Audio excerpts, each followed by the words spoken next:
Hello, everyone. My name is Daniel, and I'm back with some new insights for your consideration. This video is titled Following the Water Bearer, and it's pointing us to the full moon. So let's get started. For the past 5 months, I have been convinced that he will raise us up on the last day, the great 8th day of Tabernacles. That day is come and gone on what I believe to be the true calendar, the one that starts with the full moon. And therefore, either the calendar is wrong or my understanding of the verses about him raising us up were mistaken. Now, unlike a lot of people, I cannot simply ignore all the scripture that points to the 8th day and say, well, that doesn't matter now because it's past. But instead, we must factor it in to the greater picture because it's there for a reason. It definitely sounds like he is going to raise us up on the 8th day at some point.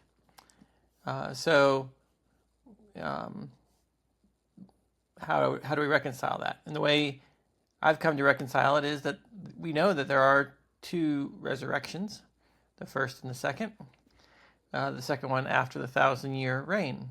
So it's quite possible that all those verses referring to the last day and raising us up could be the second resurrection and not the first resurrection. So, with that understanding of those verses, we're not invalidating them or ignoring them. We have another place in the puzzle where we can place them. So, if I hold to my understanding of the calendar starting with the full moon, then where does that leave us? Because Tabernacles is over. So I believe that he will act on an appointed time and not a random workday. He did most of his recorded healings on the Sabbath, and I suspect that he will also make us whole on a Sabbath. John 7:23 reads, "If a man on the Sabbath day receive circumcision, that the law of Moses should not be broken, are you angry at me because I have made a man every bit whole on the Sabbath day?" So making us every bit whole on the Sabbath day is another way of looking at or describing the rapture. And of course, circumcision is another analogy for the rapture, cutting off our flesh. And so this is perhaps interpreted as a hint that he will come on a Sabbath. So, before entering the Promised Land, all of Israel had to be circumcised after wandering in the desert for 40 days. We've been wandering in the desert for 40 Jubilees since the temple fell. Likewise, I understand that we will be circumcised of heart, cut off from the flesh at the rapture, and on that day be made entirely whole. So, I think we need to look at every Sabbath after the Atzeret as a potential rapture date. Non-Sabbath days are just simply less likely. Now, once you realize that, the importance of knowing which days are the true Sabbath are even more important. If it's a lunar Sabbath, or is it a Saturday Sabbath, or is it full or sliver moon, start of month, all those things are going to shift around where the Sabbaths are. But let's keep going and see what we can find out. Proverbs 7, verses 20 and 22 says, "He has taken a bag of money with him. At the full moon he will come home." This bag of money could be viewed as like the bride price, or basically the payment received. And he's going to come back at the full moon. This is a verse that was inconsistent with my prior understanding, and I ignored it at my own peril. You skip one verse, and it says, "Suddenly destruction. Suddenly he follows as an ox goes to the slaughter." So sudden destruction, sudden slaughter, is what happens after he comes at the full moon. That's one way of interpreting it. So with this, we can expect his return on a full moon, which didn't quite fit with my prior theory of the Atzeret. But if the full moon is the start of the month, then the full moon is also an appointed time, that of the new month. All right, let's go on to Mark 14, verses 13 through 16. So he sent 2 of his disciples and told them, "Go into the city," which could be an analogy to Babylon, "and a man carrying a water jug," which could be an analogy to Aquarius, "will meet you. Follow him wherever he enters, and tell the owner of the house, 'The teacher says, where is a guest room for me to eat the Passover,' or eat a meal, "with my disciples? He will show us a large room upstairs, furnished and ready. Make preparations for us there." So the disciples went out, entered the city, and found it just as he had told them, and they prepared the Passover, or more abstractly, a meal. Now Matthew 26, verse 18, has another take on the story. It says, "Go into the city to a certain man, and tell him that the teacher says, 'My time is near.'" Now, this could be the return is near, as another parallel way. Because a lot of these verses have the historical acting out, but also the prophetic future context. So why are all these instructions described for us in the Bible? Why do we need to know that they had to find a guy with a water pitcher and to go up to a room and all those things? Those details are not relevant to us in this day unless there is some other message behind it. I think it's not just a matter of demonstrating that Yeshua knows the details of where everyone will be and when. So I'm going to propose that this is a sign of how to find where we're going to eat with him. All right, so let's go on to Revelation 3:20. "Behold, I stand at the door and knock. If anyone hears my voice and opens the door, I will come into him and eat with him, and he with me." So if the October 9th sign is him standing at the door and knocking, we open the door, we're going to come in and eat with him. So we need to know where are we going to go in and eat with him. And of course, the instructions for finding that is right here in Mark. "Find the man carrying a water jug. He will meet you, and follow him wherever he enters."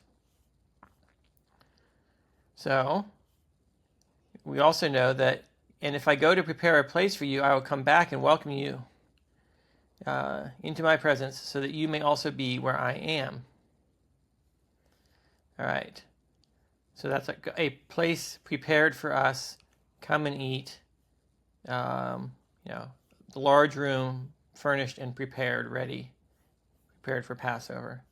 And of course, he said he wasn't going to eat the Passover until he eat of the wine and like he did in Passover, until again in the kingdom, which is immediately after this story. So all those things are connecting here. All right. So let's look at the water bearer. Today, around, 1 o'clock Central Time, Saturn and the moon are going to be in conjunction, and if you're in South Africa or India, the moon will actually be covering Saturn today. So today, Babylon is meeting the water bearer in the sky. Right, that's Aquarius. I've previously compared this to the bowl of wrath poured out on Babylon, but the moon is here. So this is where we are. We've just met with the water bearer. And so if the moon becomes the symbol of the water bearer, we follow it to the next Sabbath, which is October 16th. And we find it in Pisces, being carried on eagle's wings. So this is the very next Sabbath, which is Wednesday, if you're using the full moon lunar Sabbath. All right. Now this is a Wednesday before the new month, or the new moon day. And where's the new moon day? Here's where the moon is on new moon day. So this would be him returning at the full moon in the 7th month in Pisces. Pisces representing the catch of fish. And of course, we've got this fish pointing up to, I think that's a John. She's a woman in chains who have been broken, set free. And the other fish is being carried on eagle's wings. So I think that that's a fitting picture in the sky for a rapture resurrection on a full moon on a appointed time or a Sabbath. So let's go back to look at Joel 2:15 through 16 from a new perspective. Blow the trumpet in Zion, sanctify a fast, call a solemn assembly. This is the Atzeret. Gather the people, sanctify the congregation, so on and so forth. The colon after solemn assembly makes it appear that everything that follows belongs to the Atzeret, the 8th day of Tabernacles. However, the colon is an interpretation of the translator and could just as easily be a comma, which indicates that the sequence of events continues.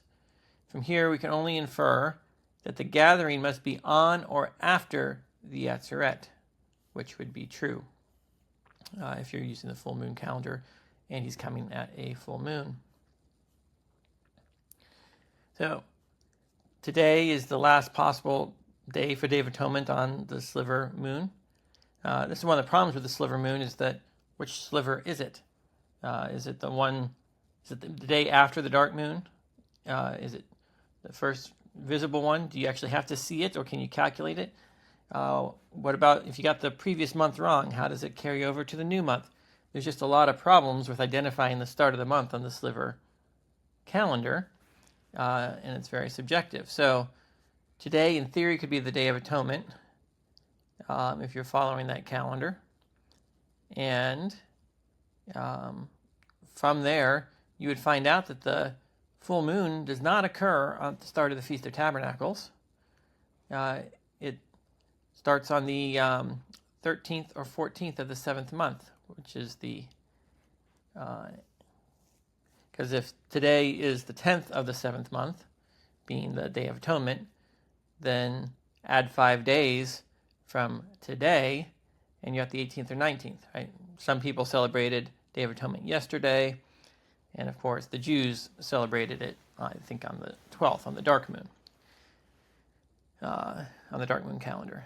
So, if he's going to return on a full moon, he's not coming back on a Sabbath, and he's not coming back on an appointed time if you're following the sliver moon calendar, which is just more evidence that the full moon calendar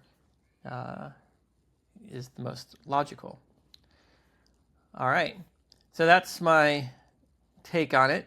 I'd say we need to be paying close attention over the next several days for his return to come on the Sabbath, full moon, in Pisces. Makes sense to me. I'm not saying that I know anything about the day. There's lots of factors here where I've gotten things wrong, but I'm just sharing my observations so that we can look up because our redemption draws near. Have a good day, everyone.